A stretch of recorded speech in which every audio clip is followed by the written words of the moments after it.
Yang ketiga adalah audit keuangan yang dilakukan oleh KAP, akuntan publik. Nah, ini masyarakat harus tahu bahwa itu dilakukan oleh teman-teman penggerak zakat di seluruh Indonesia. Assalamualaikum warahmatullahi wabarakatuh. Pemirsa BMH TV, alhamdulillah kita bertemu kembali di saluran yang cerdas menggerakkan dalam rangka Bincang Mulia. Kita ketahui bersama bahwa dunia filantropi baru saja menghadapi satu badai dalam tanda kutip yang menggoyahkan satu sama lain untuk kemudian memiliki rasa ingin tahu lebih dalam, lebih jelas tentang bagaimana sebenarnya kerja-kerja filantropi. Dan tentu saja itu mengandung hikmah yang besar bagi pergerakan filantropi Islam khususnya pada masa yang akan datang. Dan bagaimana cara kita melihat atau menanggapi bahkan juga ikut serta memajukan dunia filantropi Islam di masa yang akan datang, kita perlu perspektif yang segar sekaligus faktual dari orang yang memang betul-betul menggeluti bagaimana filantropi Islam di Indonesia. Dan untuk itu telah hadir bersama kami pada kesempatan ini pimpinan Basnas Republik Indonesia, yaitu Kiai Haji Ahmad Sudrajat LCMA. Assalamualaikum Pak Kiai. Waalaikumsalam warahmatullahi wabarakatuh. Sehat selalu. Alhamdulillah kan. Gimana sehat ya? Amin, insyaallah. Pak Kiai, sejak belia atau mengenal tanggung jawab itu sudah aktif di filantropi. Kabarnya demikian. Itu seperti apa? Betul. Jadi waktu kita di pesantren itu, pesantren ini kan dunia yang unik ya. Merupakan rumah besar daripada potret dari mana lingkungan kita berada. Dari berbagai kawasan, santri-santri yang berbagai dialektikanya. Nah, di sana kita dididik oleh para kiai kita untuk hidup sederhana, berbagi dan memiliki tanggung jawab yang besar. Nah, biasanya santri-santri di mana-mana ketika libur itu dapat tugas dari kiainya, seperti teman-teman di pesantren BMH tentunya tugas melayani masyarakat. Nah, kita waktu itu ada namanya dakwah keliling. Hadir di tengah-tengah masyarakat, menyapa mereka dan kita belajar beristifadah dari kehidupan mereka. Ditinggal kawasan di bawah jembatan, kawasan mereka yang papa dalam perspektif masyarakat mungkin, tetapi mereka punya strugglitas yang kuat.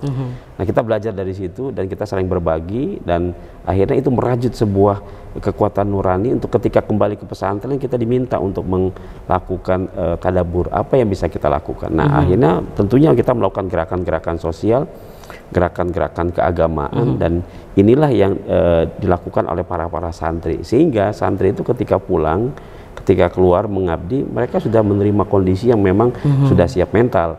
Nah, dari situ mulai tumbuh, kita saling berbagi, merasakan, karena di bab-bab kajian kita kan sudah belajar tentang infak, sodako, kemudian zakat, wakaf. Nah, implementasinya di mana? Biasanya ketika kita berada di luar di masyarakat, itu akan lebih terasa lagi. Kalau di pesantren, karena rotasinya sama, suasana sama, mungkin tantangannya biasa. Tetapi justru dari nilai-nilai dasar pesantren inilah yang perlu ditransfer kepada masyarakat. Dan itu alhamdulillah tumbuh menjadi sebuah kekuatan untuk menjadi orang-orang yang khidmah kepada masyarakat, bangsa dan agama serta negara. Itu awalnya kan. Luar biasa.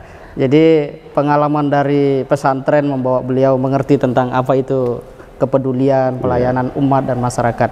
Tapi ketika kuliah di Kairo ya, pernah di Al-Azhar di sana ya. Itu apakah kemudian ada sebuah inspirasi? Biasanya kalau kita berbicara secara khusus tentang wakaf, orang banyak menyebut Mesir gitu kan. Nah, bagaimana Pak Kiai memandang zakat dan wakaf di Mesir itu, dan mungkinkah itu ditransformasi untuk menjadi satu kekuatan juga di Indonesia? Satu hal yang menarik, Al-Azhar dengan kekuatan sejarahnya memberikan sebuah pembelajaran kepada kita bahwa masyarakat bisa hidup lebih baik lagi dengan kekuatan filantropi. Terbukti Al-Azhar memberikan beasiswa kepada mahasiswa asing secara gratis, memberikan kehidupan kepada dosen, masyarakat, sehingga banyak juga kegiatan-kegiatan sosial kemasyarakatannya bersumber daripada kekuatan wakaf dan zakat itu. Dan ini mampu membangun negara, sehingga juga mensupport terhadap PDB, terhadap juga kalau di kita itu disebutnya sebagai pemasukan negara, kemudian juga menjadi APBN-nya sebuah negara. Ini mensupport itu karena perputaran ekonomi masyarakat di suatu negara itu pasti akan saling menguatkan. Dan ini sejarah panjang yang harus kita ambil manfaat daripada kegiatan. Sampai hari ini ribuan tahun Al-Azhar masih eksis dan melakukan kerja-kerja filantropi. Sesungguhnya kita harus bisa belajar daripada perjuangan ulama-ulama yang begitu ikhlas. Nah, ini yang menarik nih, Kang. Di mana mereka mengawalinya meresapi terhadap nilai-nilai innamal a'malu binniyat. Sehingga perspektif ini tertanam dalam hal penjalanan implementasi nilai-nilainya itu selalu dikawal dengan nilai-nilai keagamaan ini. Sehingga untuk melakukan suatu hal paling tidak ada koridor yang para penggerak itu terbentengi agar tidak keluar daripada spirit nilai, visi dan misi. Nah, ini nih yang harus kita kuatkan. Nah, kembali ke masyarakat Indonesia di sana, waktu itu kami dan teman-teman melakukan gerakan namanya LBSM, Lembaga Bina Sosial Mahasiswa. Nah, kebetulan kami dan salah satu teman dari Riau waktu itu membuat koperasi LBSM ini. Kami menarik barang-barang dari Saudi, kebutuhan masyarakat Indonesia yang sesuai dengan kebutuhan masyarakat Indonesia, kita jual, keuntungannya kita putar kembali dan kita memberikan beasiswa kepada masyarakat Indonesia yang waktu itu dalam kekurangan. Itu tahun 90-an. Dan alhamdulillah LBM atau LBSM ini masih berkembang sebagai cikal bakal koperasi. Nah, perkembangannya kayak apa? Nah, ini yang saya sampai sekarang tidak bisa memantaunya karena memang sudah lama tidak ke sana. Seperti teman-teman kita, misalnya tokoh-tokoh yang sudah saya lihat, itu adalah dulu bagian daripada penggerak masyarakat di Mesir, misalnya Tuan Guru Bajang, kemudian juga Dr. Mulis Hanafi, Gus Faiz, dan banyak sekali teman-teman.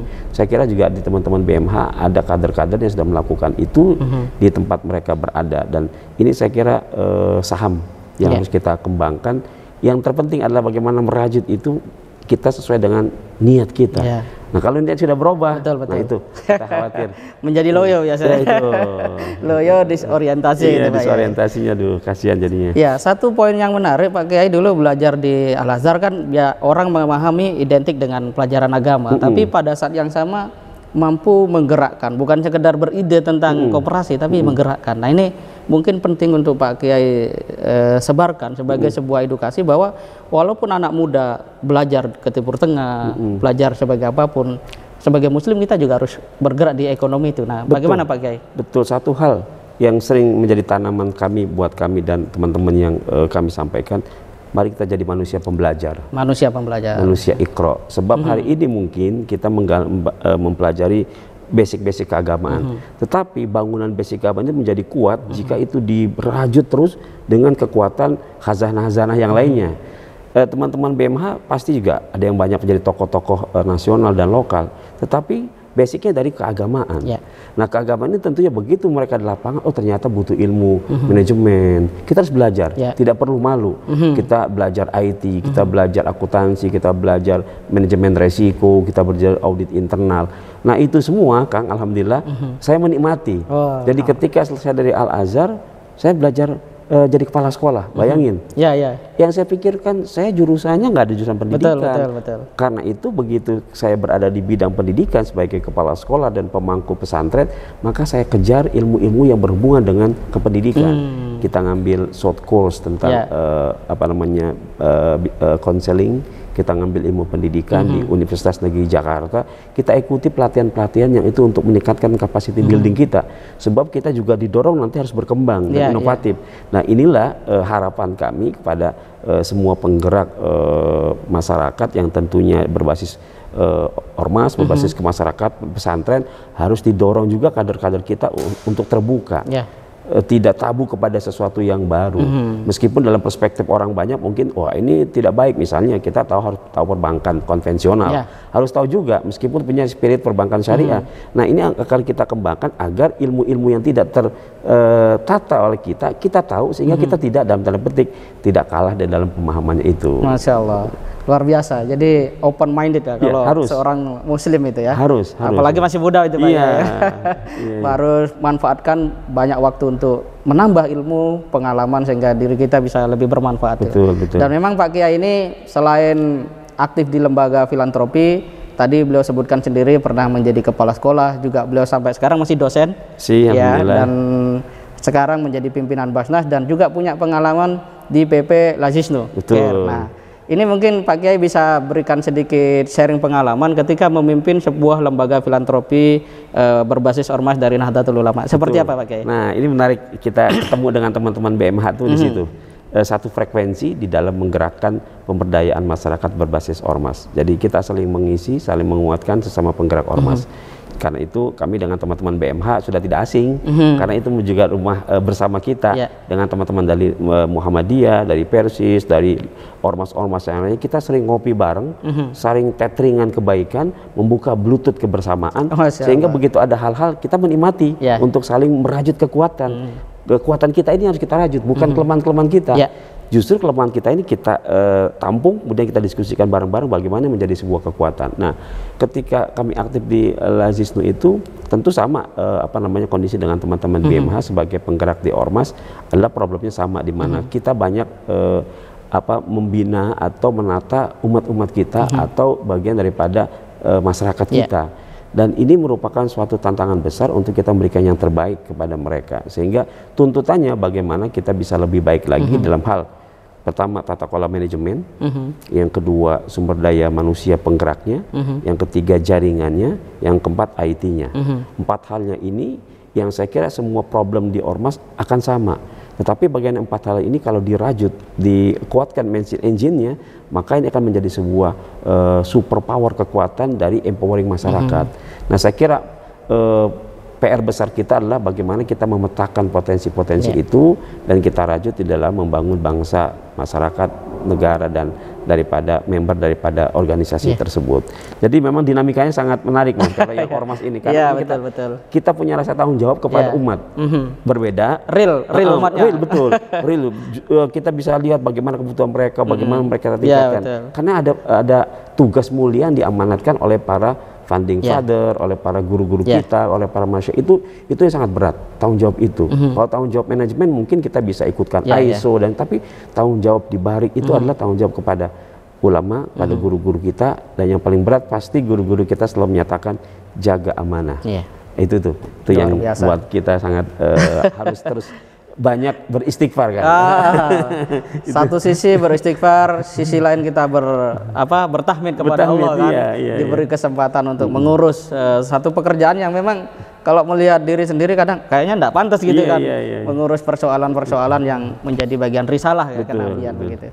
Nah, satu hal yang publik juga ingin tahu mungkin itu adalah kaitan dengan posisi Pak Kiai sekarang sebagai pimpinan Basnas. Tentu saja sudah tidak lagi melihat sebatas pada apa yang dulu menjadi lembaga tanggung jawab secara pribadi, tapi sekarang sudah menjadi perwakilan negara untuk memajukan dunia zakat di Indonesia. Nah, ini pandangan Pak Kiai apa yang penting dilakukan oleh lembaga zakat secara keseluruhan atau secara spesifik juga BMH yang telah berinteraksi dengan Pak Kiai. Ini penting kita untuk mendengarkan itu. Satu hal yang harus kita kuatkan adalah membangun sinergisitas dan kolaborasi. Itu karena yang kata kuncinya adalah kebersamaan. Tetapi tidak hanya dalam tataran teori, kita harus sering ketemu, ngobrol, dan membuat peta bagaimana langkah-langkah yang harus kita lakukan kepada lembaga penggerak zakat, tidak hanya Basnas, LAS, dan UPZ, tapi semua komunitas masyarakat di Indonesia yang memiliki karakteristik untuk membangun filantropi. Yuk kita bareng-bareng untuk berikan khidmah pelayanan langsung kepada masyarakat. Nah, ini kata kuncinya sinergi dan kolaborasi. Nah, dua hal ini harus dilakukan dengan 3K. Pertama, komunikasinya harus kuat, koordinasinya harus kuat, dan konsolidasinya harus kuat. 3K ya. Iya, begitu ngopi-ngopi lupa, wah kita nggak bagus. Tapi setelah ngopi, lanjutin kopi kedua, tataran teknis, bicara strategi, laksanakan, dan kita barengkan biar masyarakat mengetahui bahwa kekompakan, kebersamaan itu menjadi kata kunci untuk memberikan yang terbaik. Jadi jangan ada merasa kita lebih berhasil, kita lebih baik. Selemah apapun kita, jika kita bersama-sama pasti kuat. Tapi sekuat apapun kita, jika kita sendiri tidak akan berarti. Pasti kekuatan kita terbatas. Ini harus kita serbu dalam tanda petik, kita garap bareng-bareng. Baik pemerintah dalam hal ini Kementerian Agama, kemudian Basnas, dan juga LAS serta UPZ serta lembaga-lembaga lainnya yang punya kepedulian terhadap filantropi. Tetapi yang paling penting juga Bapak Ibu sekalian, para pemirsa TV BMH dimanapun berada, kami di Basnas sedang menguatkan 3 pilar. Pertama, pilar aman syar'i, aman regulasi, dan pastikan aman NKRI.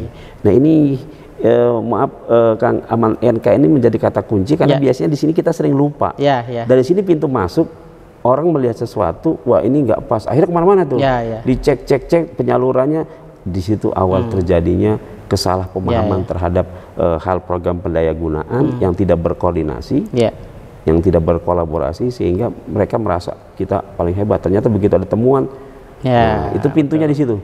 Makanya saya bilang ke teman-teman BMH ketika ketemu dan teman-teman ormas yang lainnya, dalam hal penyaluran ini kita harus jaga nama baik organ kita di mana, karena itu harus berkoordinasi dan komunikasi. Seperti kami di Basnas, kami selalu berkomunikasi dengan pihak Deplu. Ketika untuk keluar negeri. Untuk keluar negeri, karena itu salah satu pintu yang kita nggak tahu di luar, siapa bisa menjamin di luar itu, kecuali orang-orang yang punya kompetensi itu. Nah inilah yang kami melihat beberapa hal ketika dalam penyaluran ini harus benar-benar di screening. Jangan sampai niat kita baik, prosesnya baik, terjadi ada orang-orang yang salah paham dalam penyaluran, bukan kitanya, bukan kita, tapi pihak dari yang menganggap bahwa ini sudah diberikan bantuan, tapi ada tanggung jawab moral yang kita bertanggung jawab kepada masyarakat. Ternyata salah perspektif. Itulah awal daripada kenapa itu terjadi sedikit turbulensi di kita ini. Jadi sudah rapi, sudah siap, tapi kalau kurang cermat itu juga riskan nanti pada akhirnya.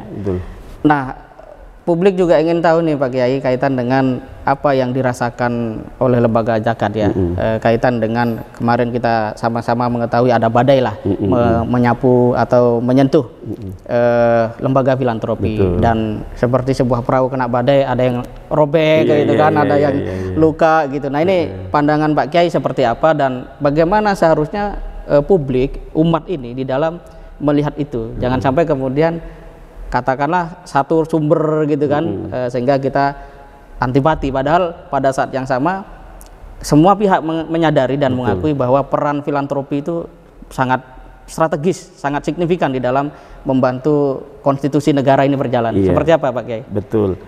Satu hal juga yang perlu masyarakat ketahui, bahwa dalam pergerakan filantropi ini ada 3 hal yang sangat substansi. Pertama, ada unsur sosial. Kegiatan filantropi, zakat, infak, sedekah, dan sebagainya. Jelas kita ngurusin orang banyak. Yang kedua, unsur agama. Zakat, infak, sedekah, urusan agama. Yang ketiga, unsur finansial atau finance, keuangan, karena ngelola uang. Betul. Nah, jadi kalau yang misalnya perbankan, dia hanya mengelola finance saja. Tapi tanggung jawab sosial, tanggung jawab keagamaan itu kadang disampingkan. Tapi lembaga filantropi ini menyatu, 3 in 1. Nah disinilah yang harus kita kuatkan tentang niat dari awal. Kenapa saya cerita dari awal tentang niat? Karena itu menjadi dasar daripada di mana spirit kita membangun sebuah gerakan itu. Nah ketika niat itu sudah dilakukan, maka perlu terus adanya mujahadah, muhasabah. Itu menjadi hal. Disinilah posisinya Dewas, pengawas syariah di setiap lembaga itu menjadi substansi, agar keterbukaan itu bisa dilakukan. Nah ketika itu sudah dilakukan, tata kelola manajemennya memang harus terus ada pengendalian. Dan kami di Basnas juga mendapatkan perintah itu, yang sering banyak orang salah tafsir. Wah Basnas mempersulit, Basnas bla bla bla. Enggak, kita tidak punya ada niat itu, tapi kita ada kewajiban untuk saling menguatkan, membina sesuai dengan syarat rukun yang sudah ditetapkan oleh tata kelola. Kita bersyukur Bapak Ibu sekalian pemirsa, ketika pergerakan di filantropi itu SK-nya bukan dari siapa-siapa, tapi SK-nya dari Allah gitu. Khudz min amwalihim, itu kan sudah perintahnya. Kemudian innamas shadaqatul lil fuqara wal masakin wal amilin, itu sudah substansinya. Nah tafsiran teknisnya, implementasinya yaitu undang-undang, PP, Inpres, KMA, Perbasnas, dan juga aturan-aturan lembaga berbasis ormas di mana kita berada. Itu menjadi koridor, menjadi tatanan rumah besar pergerakan zakat khususnya dan filantropi. Nah, masyarakat kan belum itu sedalam itu literasinya. Betul, literasi itu. Maka penting buat kita sampaikan pesan-pesan ini kepada komunitas kita dulu, paling tidak pengurusnya. Karena itu kami pun selalu mengajak lintas lembaga, lintas bagian, lintas penggerak zakat untuk saling ketemu, untuk saling kita menyapa, merajut kebersamaan itu, sehingga literasinya akan satu frekuensi. Nah begitu masyarakat sudah terketahui, meskipun dalam tanda petik masih ada juga yang kok begitu ya tata kelolanya, misalnya ada hak amil atau hak yang lainnya, ya karena itu perintah Al-Quran gitu. Tapi kan dalam tata manajemennya bagaimana bisa rapi, tidak disalahgunakan, itu kembali kepada nilai-nilai dasar dari pergerakan lembaga di mana kita berada. Nah, inilah yang sedang kita lakukan, sosialisasikan kepada semua penggerak zakat, baik kepada kami di seluruh Indonesia, ada 514 Basnas, ada LAS, ada UPZ, LAS berbasis nasional, provinsi, lokal, dan ini menjadi tanggung jawab kita semuanya sebagai umat Islam. Kita harus menyampaikan pesan kepada dunia bahwa kita sudah punya saham di dalam membangun negara ini, dan itulah mengapa kita harus tata dengan adanya lembaga pergerakan zakat atau lembaga zakat seperti Basnas, DLAS dan yang lainnya. Itu dalam rangka menunjukkan bahwa potensi itu kalau ada tidak digarap dengan baik akan hilang, tapi potensi itu ada digarap dengan baik, masa peran masyarakat nampak. Disinilah menunjukkan selama ini umat Islam sudah menjadi pejuang kehidupan. Ada zakat fitrah clear, triliunan itu. Ada kurban, ada infak, sodako, fidyah dan sebagian dan wakaf, itu triliunan. Betul. Nah, kalau ini tidak terjaga, maka masyarakat ya ada kewajaran kalau kita tidak transparan atau kita tidak kurang memberikan literasi, sehingga masyarakat dalam tanda petik mungkin agak setengah pemahaman.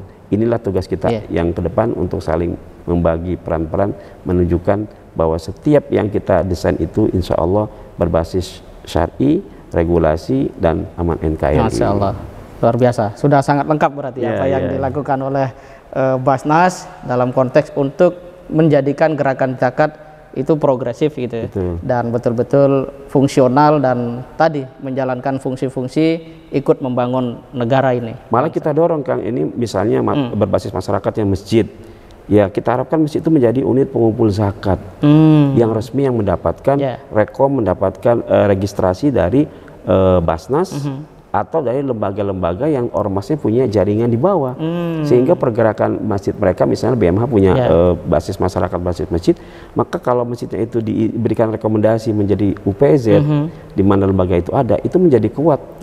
Pertama datanya ada, kemudian proses penataan manajemennya ada, kemudian kemanfaatannya ke depan menjadi kuat, sehingga kalau ini terjadi, semua masing-masing melakukan gerakan yang sama, maka insya Allah masyarakat kita cepat atau lambat mereka mengetahui tentang tata kelola yang terbaik dalam urusan filantropi. Betul.